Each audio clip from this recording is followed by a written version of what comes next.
Maswerteng hapon po mga ka-STL. Narito na po ang resulta ng STL Rizal para sa araw na to, second draw.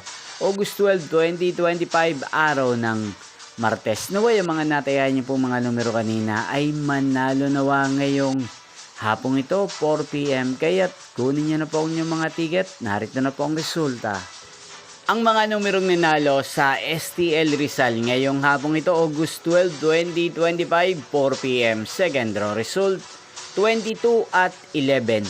In exact order again, 22 at 11. At ngayong hapong ito sa STL Rizal, atin pong i-shoutout si Ate Charmaine ng Rizal. Shoutout po sa inyo, Ate Charmaine. Sana po ay nasa mabuti kayong kalagayan. Inyo pong napanood ang resulta ng STL Rizal sa channel na to. Magkita-kita pong muli tayo mamayang 8:45 PM para sa third draw result ng STL Rizal. Thank you for watching.